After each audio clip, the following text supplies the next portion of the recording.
The Steam Next Fest is upon us again. By the time this video goes up, it will be almost over, I suspect, which is always a perfect opportunity for us gamers to see what titles are looming on the horizon and of course to try some or even all of them in the process, if you don't need any sleep, that is. This is also a great way to playtest and submit feedback to the different developers. For this video I picked a handful of demos of games I thought looked very interesting, ranging from upcoming dark fantasy RPGs, I'm a big fan of those, to more off-kilter titles, which I want to briefly showcase for you guys, so let's get right into it. First up we have Cursebane, an action roguelite with intense hack-and-slash combat mechanics from South Korean development studio Flyway Games, in which you play as the katana-wielding Resolver, who sets out to lift an evil curse that was put on this world. Visually, it features a nice 16-bit pixel art style with modern effects that kinda reminded me of Children of Morta a bit. I feel like those two games look and feel very similar overall, which is not a bad thing, of course. Gameplay-wise, it's very tight and responsive, although sprinting in my opinion feels very floaty at the moment, kinda like driving a hovercraft. But combat is fast, frantic and pretty fun, which is good because fighting baddies is the main aspect of the game, as you can probably imagine by looking at the footage here. Besides slicing and dicing stuff up with your sword, you'll get access to different spells and abilities throughout your run, which you can enhance further with relics or at magic crystals you find at several locations in the world. Now, given the roguelite nature of the game, every single run plays differently, with changing set pieces and different encounters and stuff, and you can advance your character permanently with upgrades you can purchase between runs in your player hub, of course. But what Cursebane truly sets apart from similar games are the choices it presents to you at special key moments over the course of a playthrough, and those choices actually shape the level, objectives and rewards you'll get, so that I really enjoyed. I expect that the full release will present you some rather dramatic options here. So all in all, I think Cursebane is a very solid game already and will surely satisfy your cravings for fast-paced and challenging katana action. Next up on this list is Mandragora, a 2.5D dark fantasy Metroidvania game with Souls-like elements from Hungarian indie developers Primal Game Studio. The demo is out since the end of September, I think, so they didn't drop it specifically for the Next Fest, but it came to my attention just now because of it. But yeah, I have to say this early look into the game feels very polished already. I mean, the UI, the general art style, menus, different areas and backdrops are very pretty in my opinion, and it even features some high quality voice acting and music as of now. They even put patches in here too. Well, or some distant relative anyway. Unfortunately, the demo is rather vague about the general story of Mandragora, but basically you'll get thrown into a dark fantasy world where there's a whole lot of monsters running around, many of them human, and I'd imagine that there's a greater evil afoot here that needs to be defeated too. Now, gameplay mainly consists of exploring the world called Faildoom, acquiring items, keys and powerful abilities, and throwing yourself against some fearsome enemies and bosses while you're at it, of course. The level design is very good so far, the different areas flow into each other beautifully, with a lot of shortcuts and fast travel points to unlock, which allow you to get around more quickly. There's a camp system which serves as your hub, where you can upgrade your weapons and equipment at several NPCs you can recruit over the course of your adventure. Naturally, you can just talk to them too if you're feeling particularly chatty and want some more background info about them. Combat-wise, Mandragora is very soulsy, so to speak. You have your stamina management, a dodge roll, you can parry with your shield, and you even lose your essence, which you need for leveling your character upon death too, but I gotta admit, fighting feels very floaty right now. It's not as bad as in Dark Souls 2, and don't get me wrong, I love Dark Souls 2, yeah, I know, but it's not the best either. It's fine, generally speaking. Dealing and receiving damage feels kinda weak too, unfortunately. More often than not, it's not quite clear if you got hit or not. At least that's how I feel about it at the moment. But, you know, it's still a demo after all, so there's a chance that combat will get snappier and more impactful by the time the full release rolls around. What's already really cool about Mandragora though is the character progression.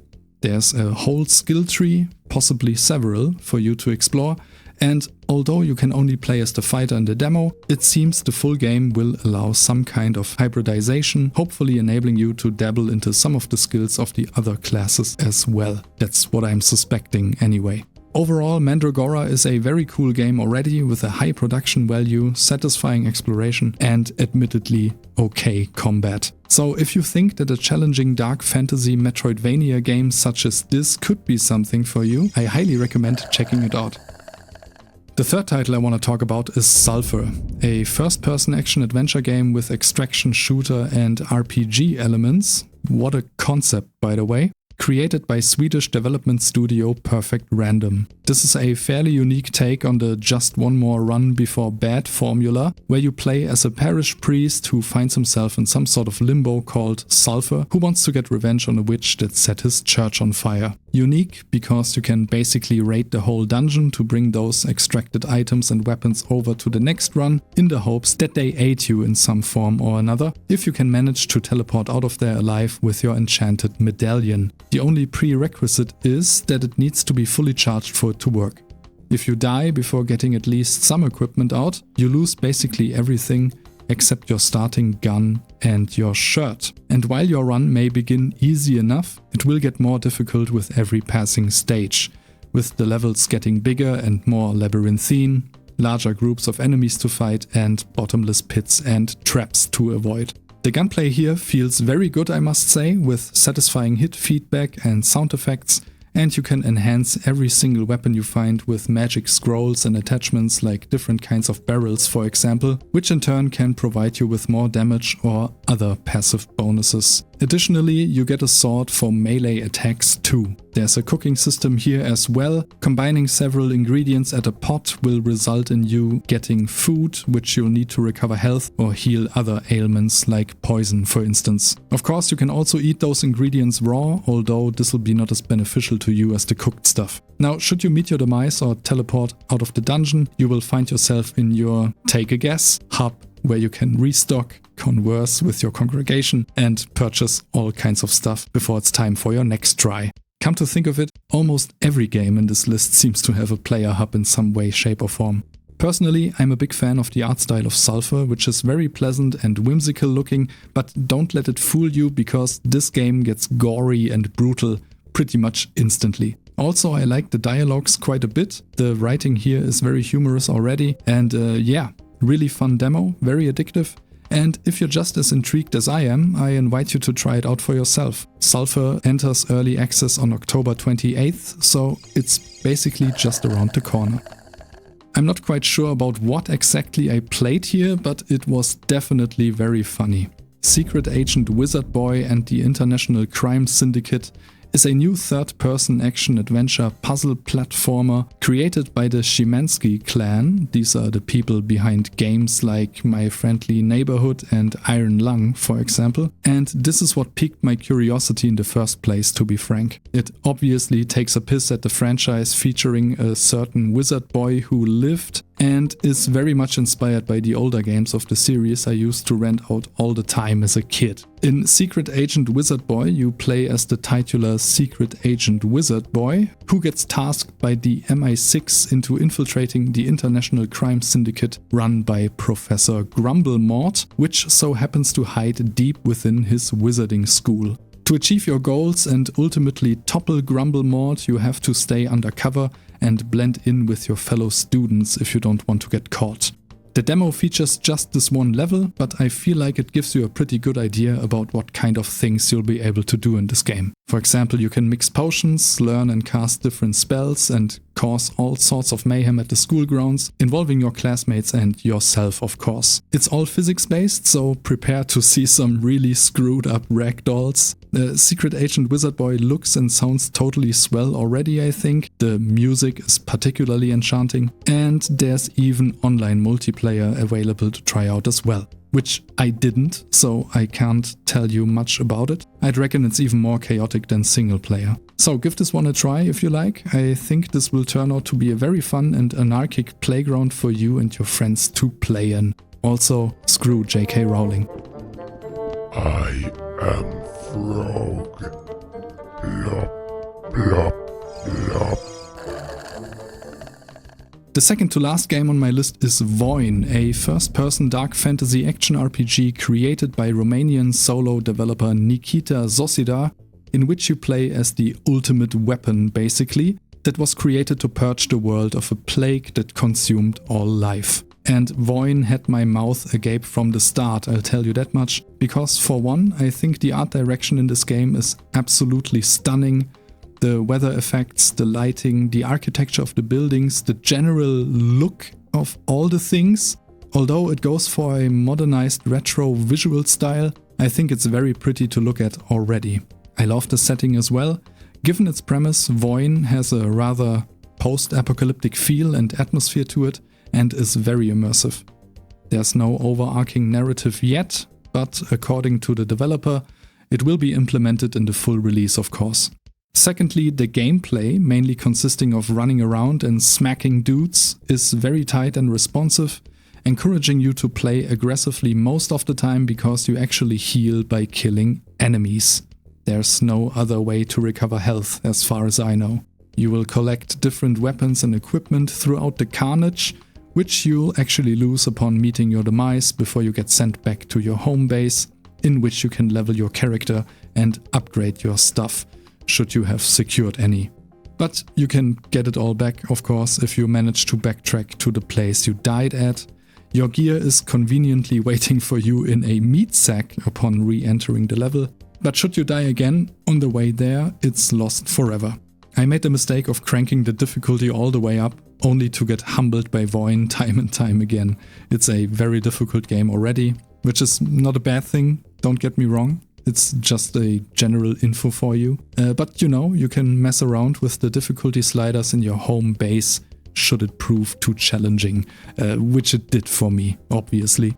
The map you get to play on in the demo is ginormous in size. It's very impressive, actually. Unfortunately, I very much suck in this game, as you've probably figured, so I didn't have the opportunity to look around that much. But let me assure you, I only scratched the surface so far. But I'm very excited to jump back in again, it's pretty addictive. So yeah, I feel like Voin captures the feel and essence of the dark fantasy aesthetic perfectly as of now. If you're a sucker for brutal, relentless but satisfying combat, huge maps to explore and a rather unique Kingsfield-esque atmosphere, keep this one on your radar. I for one am hyped to explore this early look into the game further. Also, as a side note, there's no fall damage, so that's always a plus in my book.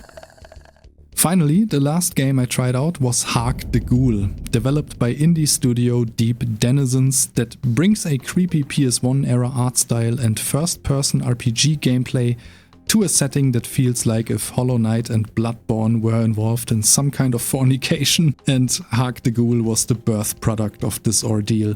Sorry for the wording there. Hollow Knight because at least the demo is very insect-centric at the beginning, and you actually get to play as a cute bug person here, and Bloodborne because of everything else, really. From the dense, creepy atmosphere, bizarre but very likable cast of characters. Shoutouts to Heiner, he's a German fella like me. To the combat in which all guns and melee weapons have their own distinctive moveset, so to speak. It all feels very much inspired by From Software's magnum opus. We finally got it, guys, we got Bloodborne on PC. Well, obviously not, these are two completely different games, but the vibes are matching, you get what I mean. Now, gameplay-wise, being a first-person RPG dungeon crawling type of affair, it falls more into Kingsfield again or Lunacid territory, if I had to give you some direct comparisons, I suppose, with a more methodical approach to combat.